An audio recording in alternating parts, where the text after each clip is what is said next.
leneen li tax ñu bind nag mooy am nañu ambition ci réew mi gannaaw bu ñu bindee it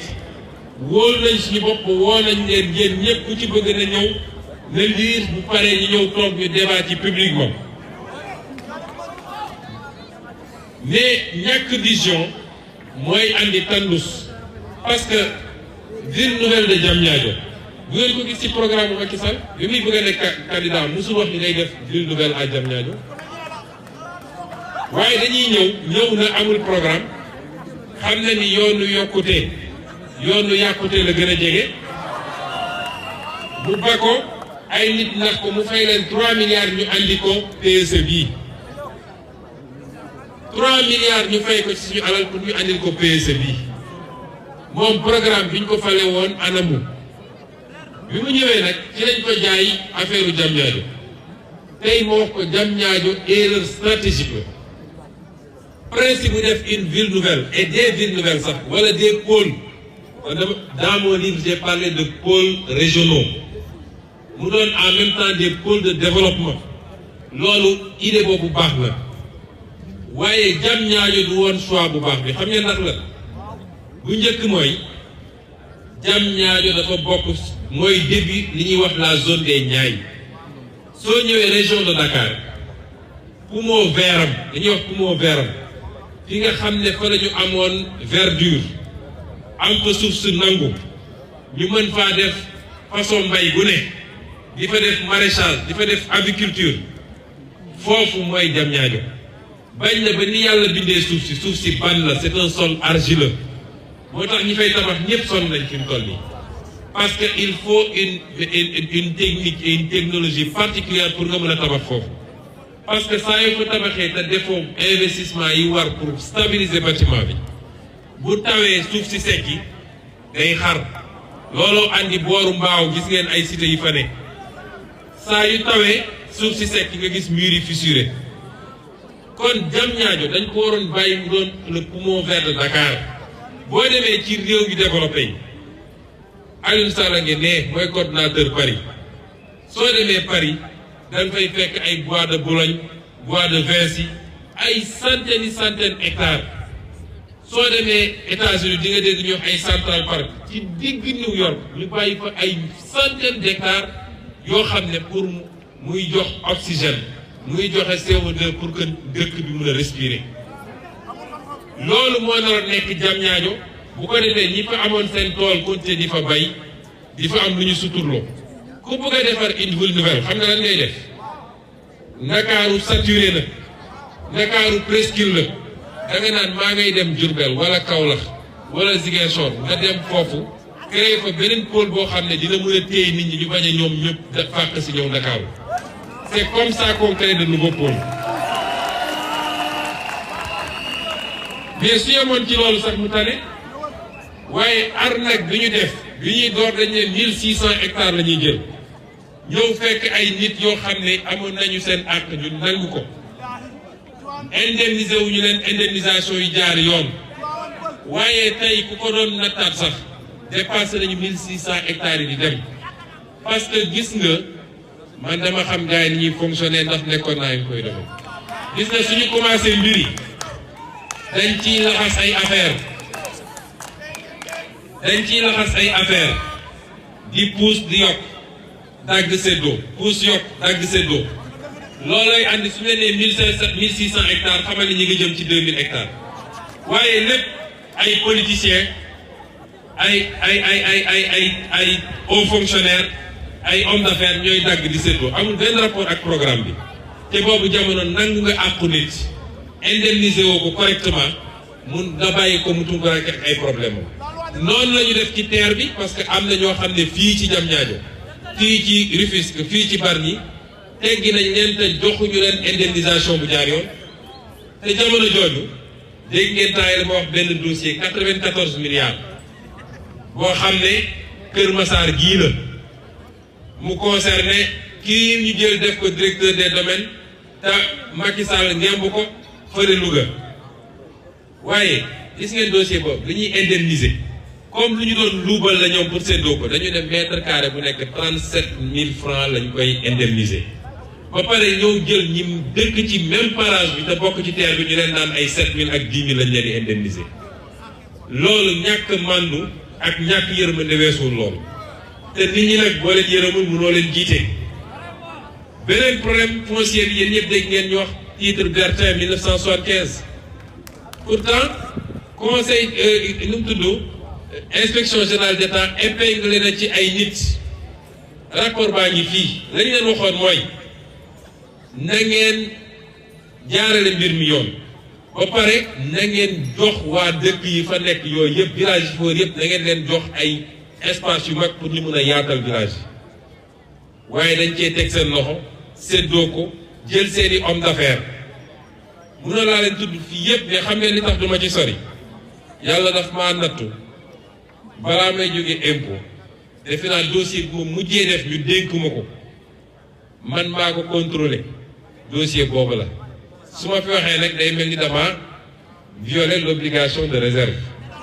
moo tax duma ci sori waaye dama leen bëgg a wax ni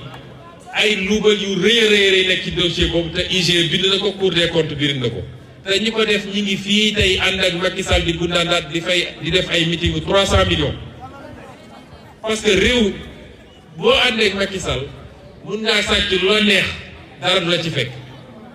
ki àndul ak Macky Sall nag bis bu fakastaloo ba ñu ne fukki dërëm sax topp na ko bu yóbboo mu xam ne ma nga dugg si loolu bokk na ci problème foncier yi tudd nañu problème mu ISRA mun nañu tudd yeneen ak yeneen problème waaye li ma bëgg waa Rufisque xam mooy comme ñoom jël nañu ne Ndakaaru léegi saturé na te lépp ci li ñu yaakaar ci war a yaatal encore ville bi mi ngi jëm côté Rufisque mooy fitna dina yàgg fii ci Rufisque ñaar nag mooy solution bi benn mooy population yi nañu gën a organiser wu parce que problème mu Sénégal mooy suñuy noggatu Massamba ma dem ba danaan tant que concerné wu ma sama yoon newu ci loolu mooy problème mu Sénégal ku ñëwoon tey fii ne quartier bii kër gi dañ ko war a toj parce que yoon daf fee war a jaar waaye kër gi duñ ko toj wala sax ñu ne woon ñaari kër yi dañ ko war a toj ñaari borom kër yi dañuy jóg diisoo ne dañuy xeex bu ñu dellu soité tuuti ne mbir mi sax changé na dafa mel ni kër gi bokk ci fii la yem borom kër gi moom pare na ci parce que sama affaire moom comme naa la ñu ma lay defar réew mooy il faut mu am une conscience citoyenne que fépp fu injustice am na jaral ñëpp jógandoo man la ñuy defareem réew mais kenn ku ne toog rek ne tànk laaluñu sama wéew tànk man sama yoon newu ci looloo tax dañuy duma kii suñu paree ci moom duma kële suñu paree ci moom duma kële lii am première solution bi mooy suñu nee am na ñu nekk fii ci Rufisque ñu ngi leen di jaay doole ci terre bi wala ci leneen su dee quartier bi ñu dëkk c'est à 1 kilomètre sama quartier mais ma xam ni injustice la naa sol sama dàll dem jàppale leen parce que loolu moo mën a tax état reculer face à l'injustice ñaareel bi ko mën a jëlee fii nag am na ku ma ne léegi wax ko fu ne wax ko assemblée wax ko ci média yi yooyu yëpp baax na waaye nag jëm naa ni ñu ngi dëgmal ci lu néew a néew ci temps ñu ngi dëgmal lu am solo ñu ngi dëgmal foo xam ne citoyen bu nekk am sañ-sañam foofu la ko amee mooy élection la ñu jëm foofu la ñu mën a régler problème yi ñun nag lii ma tudd nii yëpp bu dee yàlla jox nañu réew mi incha allah wax naa ko feneen ak feneen première mesure mooy dañ def un moratoire foncier mooy lépp luy suuf dañ ko ajandi nañu taxaw ñu ajandi tout ce qui concerne le foncier daal di def ay audit yu sore parce que li xew ci njuuj ñaaj ak ci mbuxum ci suuf si dafa bëri am na ñoo xam ne tey fii Sénégal su ngeen gisee ñu bëri soo tuddee Ousmane Sonko ñu mel ni ñu ay jinne songu ñoom xam nañu dama leen xam seeni mbir te xam nañ ni li ñu def mënul continuer mënuñu koo def nit mënu koo def ba pare génn ci weex tal dem tëdd sa kër naan damay def sama retraite lekk samay milliards. Il faut que les gens rendent compte loolu tax am na ñoo xam ne Ousmane Sonko falu ak seen bakkan bi la ñu yemale. moo tax ñun li ñu wax mooy dinañu suspendre lépp luy foncier ba pare rek delloo si mbir mi parce que àq dafa am solo bu ci gën a garaaw nag mooy àq suuf. fu nit nekk depuis des décennies depuis des siècles ay maamam newoon fa ay maamaat nekkoon fa nga xëy naan ko code du domaine nee na lii nangu suufam jox ko keneen moom mu nekk étranger ci dëkkam loolu réew muy doxee noonu du dem parce que réew ci maandute lay doxee. ñu wax tam toujours ci problème mu Rufisque tudd nañ fii les problèmes yi nga xam ne ci administration la découpage bi ak niñ ko defee ba tey lépp nag ci xëccoo mbirum impôt la parce que suñu nee dagg nañu da ngay gis ab usine wala ab unité boo xam ne mi ngi ci dëkku sàngam waaye dëkk boobu amul sañ-sañ fayeku impôt beneen dëkk bu sori moo koy fayeku loolu jël nañu engagement yi tey suñu yàlla dénkoon dëkk bi dañ ko réorganiser ba mbir mi tegu yoon mooy un découpage juste équitable et équilibré. kon dernière série de problèmes yi nga xam ne dinañ ci wax mooy problème mu infrastructure rek dafa yaatu nit ñi soo waxee infrastructure rek seen xel ci tali lay njëkk a nekk tali lenn rek ci infrastructure waaye infrastructure yi ëpp solo bi ci jiitu mooy infrastructure sanitaire problème mu faju am na fii ni mu amee fépp ci Sénégal fu mel ni Rufisque nga xam ne mooy 3e département Dakar après Dakar et Pikine hôpital digne de ce nom sax amu ci ñëpp xam nañ Youssou Mbargane fi mu toll nii turu hôpital rek moo ci nekk loolu musiba la ñëpp xam nañ ni sànq rek ñi ngi koy wax cité yële nga xam ne Abdoulaye Wade moo ko fi tabaxoon Jaxaay 2007 ba léegi ñoo ngi ci tabax ab hôpital boo xam ne mënul yegg rek imaginer leen nit ñu war a jógee foofu ba Dakar wala ñëw buy su Mbargane wala dem ba Diamniadio parce que dañu war a faju ji ci siburu dañu siburu il faut ñu dem ba foofu kon infrastructure sanitaire presque zéro infrastructure scolaire problème am na defe naa sànq am na docteur bu ko doon wax sànq ba expliquer problème yi am ci infrastructure scolaire et éducative fii ba Diamniadio feneen ak feneen kon suñ doon xayma rek ci gàttal mun nañ ne problème mu Sénégal yëpp dafa mel ni dafa am résumé fii à Rufisque mu am yoo xam ne sax dafa gën a fës fii que feneen moo tax mbokki Rufisque soo leen gisee ma wax lii lépp du rek bëgg a yoole wala bëgg a dénoncer waaye li ñu bëgg a wax mooy gis nga am réew caaxaan du ko defar réew lu koy defar du caaxaan de ñun ñëpp ñoo war a am conscience parce que responsabilité bi ñun ñëpp dañ cee am du responsabilité rek Macky Sall wala Abdoulaye Wade wala Abdou Diouf wala Senghor ñun ñëpp am nañu responsabilité ci situation réew mi responsabilité boobu mi ngi démarré ni kenn ku ne ci ñun à un moment de temps bi même su dee benn yoon ba mu des peut-être jeunes yi doog a am 18 ans mus ngaa dem sànni sa xob tànn nit ci ban anam nga ko tànnee woon ci jamono jooju est-ce que lire nga programme am est-ce que déglu nga discours am est-ce que xool nga profil am ak parcours am wala est-ce que da ngaa jël rek ni diw moo ma neex wala diw laa bokkal wala diw moo fi andi loolu mooy responsabilité citoyen bi parce que choix bi ñuy choisir du caaxaan ki ngay jox carte mooy ngor ci suñu jamono bu njëkk ba dañ doon wax kii gor la kii jaam la kii lii et cetera loolu amatul mais liy différencier léegi nit ñi liy joxe liy goreel nit mooy sa carte électeur moo tax ñu ne ku ñu emprisonné ci yenn peine yi amatoo droit am carte électeur parce que jàpp nañ ni dootoo gor loolu mooy carte électeur boobu doo ko may doo ko jaay waaye da ngay dénkaane xam nga loolu dénkaane am nga ci droit de regard waaye li nga jaay ki ñëw andi 1500 wala 2000 wala 5000 nga jox ko kooku amatoo sañ-sañ wax parce que da ngaa jaay loolu nga ko jaay noonu nag juróom at yooyu di ñëw lu ko neex na ko ci def na nga toog sa kër di jooytu waaye moomatoo ko parce que yaa ko jaayoon te 10 000 francs bi tax nga jaay carte bi fajul sa benn aajo parce que boo duggee ci boutique bi ak 10 000 francs doo génn ak weccet ba pare nag jël nga décision boo xam ne dina lor sa doom lor sa sët parce que yaa jël réew mi jox ko koo xam ne mënul xamul jubul kon suñu responsabilité nañ ko xoolaat échéance bu jotee nañu seet critères yi ñuy tànnee nit saa su ne ma ne nu ñuy tànnee jiit bu ci njëkk mooy est-ce que kii xam-xam bi ñu soxla pour lii muy woote yor na ko est-ce que mi ngi ci moom est-ce que xam-xam boobu am na ko te xam-xam bi nag du rek diw de musoon na nekk ministre musoon na nekk député kon am na xam-xam yàlla xam na ni 98% ministre ak député ak nangam koo ci toogal 10 minutes xeeb ko dara newu fa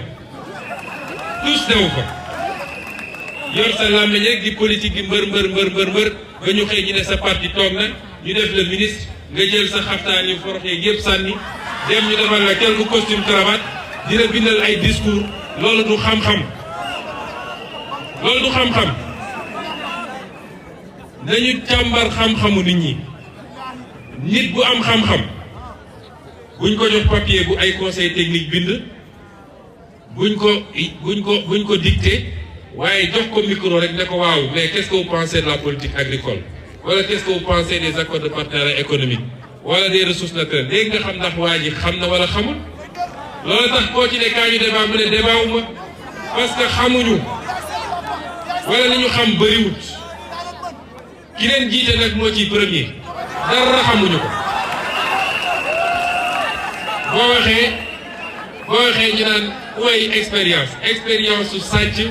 ak jaay intérêt réew mi moom rek la ñu am amuñu beneen expérience ñaareel bi gannaaw bu ñu seetloo loolu ba mu leer ñu ni kii am nañu certitude ni xam-xam bi mi ngi ci nañu seet ndax kii jub na ku jubul du defarum réew ku ñuy dénk budget ne ko am 3000 milliards a ngi nii dénk nañ la administration ngi nii dénk nañ la police ngi nii dénk nañ la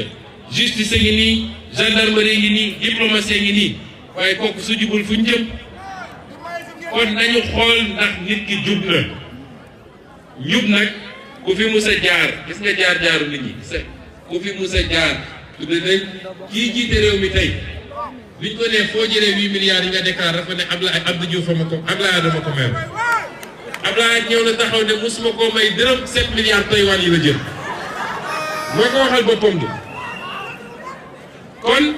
buñ doon am exigence di leen seet ak di leen seetlu ak di leen seetantal dañu xam ni jubuñu moo tax yi am bettuñu ñun ku jubul mënoo defarum réew ñetteel bi mooy est-ce que patriote lañu est-ce que bëgg nañu réew mi est-ce que réew mi jaral na leen ñett yooyu lañuy seet ci ko war a defar réew ñett yooyu moo nekk ci Paul Kagame ñett yooyu moo newoon ci Mamadou Dia moo newoon ci Thomas Sankara ñett yooyu moo newoon ci suñu gaay yi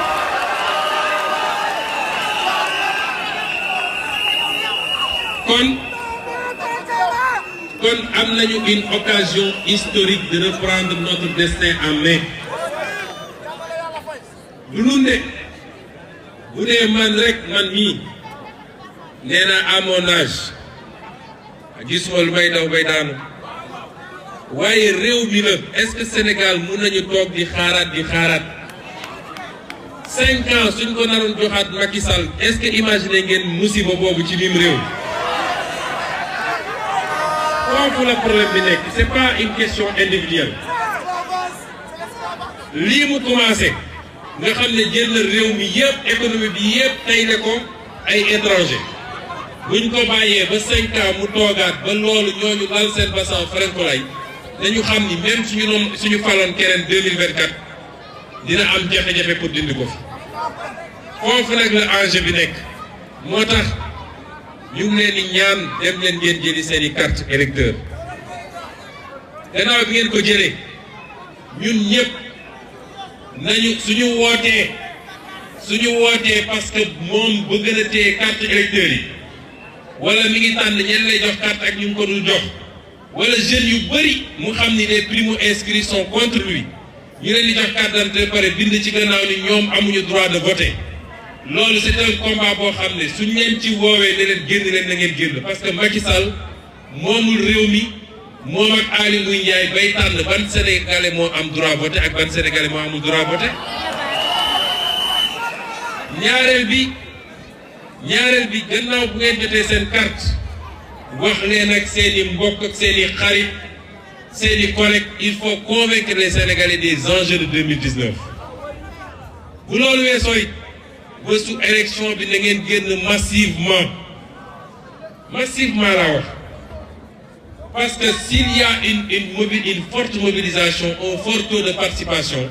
waxuma la sax deuxième tour waaye Macky Sall mën na yem ci premier tour bi mais loolu pour ñu am ko il faut que Sénégal yi génn nit ñi bàyyi di wax ni man dama découragé wala ñoom ñëpp benn lañu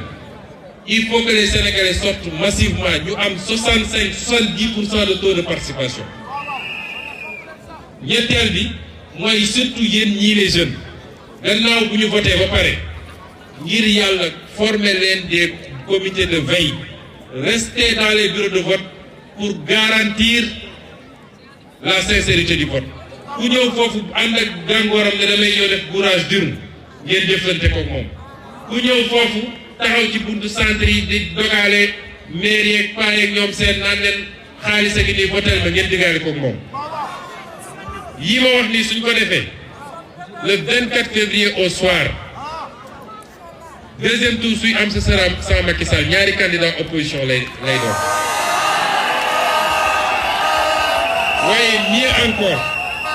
waaye mieux encore mën na am élection bi yem sax ci premier tour loolu nag challenge la pour ñun ñëpp parce que loolu challenge la ci ñun ñëpp parce que bis bu ñu eggee foofu it ba yàlla may ñu ba dénk ñu réew mi xam leen ni liggéey gi boobu lay commencé nag commencé gu ñu de parce que ñun challenge yi ñu fixé wu le combat pour la souveraineté nationale da ngeen xam ni dinañu xeex ak gars yi parce que suñu pétrole suñu gaz suñu or ak yeneen soo ko buggee delloo ci loxo réew mi il faut nga xeex ak gars yi parce que soo ne damay génn ci accord de partenariat économique il faut nga jàmmarloo gars yi parce que boo nee franc CFA bu bon bii ñu imposé 1960 ba léegi dama ciy génn il faut nga xeex ak gars yi foofu la xeex bi di commencer et on aura besoin de tout le peuple avec nous on aura besoin de tout le peuple parce que combat yooyu ki koy gagner mooy ki peuple bi soutenir kon loolu mooy le challenge on ne criera jamais victoire xam ngeen kañ la ñuy crier victoire bu ñu yàlla dénkoon dëkk bi ñu liggéey ba mandat jeex Sénégalais yëpp daje ne gis nañ ni ñu musuloon gis ci lu baax bu boobaa on pourra dire alhamdulilah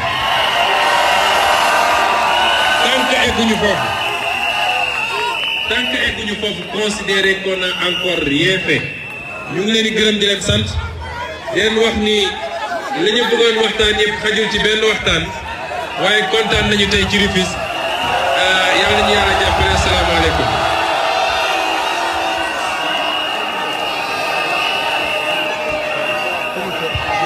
Ok. Professeur sur une place. Professeur s'il te plaît sur le podium. Professeur. waaw benn entrevue bu gaaw rek entre professeur li nga xamante ne moo sant way way bu am solo ci patriotisme waaw ñu déglu ko. waaw ñu filmé la. waaw. c'est ko festa. c'est pas que c'est un union. professeur micro. lu fi baax lu fi bon. ah ñu ngi gis suñu yéen. ñu gis suñu yéen. ñu ngi gis suñu yéen. ñu gis suñu yéen. Alhamdulillah.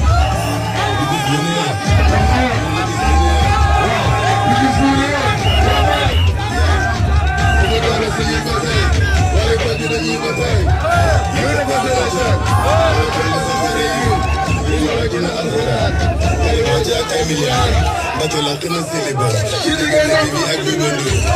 yéen waa Kaagay yéen sambere Kaagay dañu gën a xalaatay te suñu xaalis boo di liggéey di ko ay milliards ngeen ay jotaase ma jël président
politique magal ci diine lu fi baax lu fi bon ñu xam ne li ci yéene lu ci suñu yoon ñu lu ci suñu yoon lu ci suñu yoon lu ci suñu yoon lu ci suñu yoon lu ci suñu yoon lu ci suñu yoon le père de Mali ana la sidi ki Mali c'est pas ñu désolé dégere désolé désolé ana mo ñu dim solo la fi bari solo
ñoo tax sama final école la ma sama école moo ma gagné woon. kan moo gagné. yaa gagné woon dafa ñu revanche.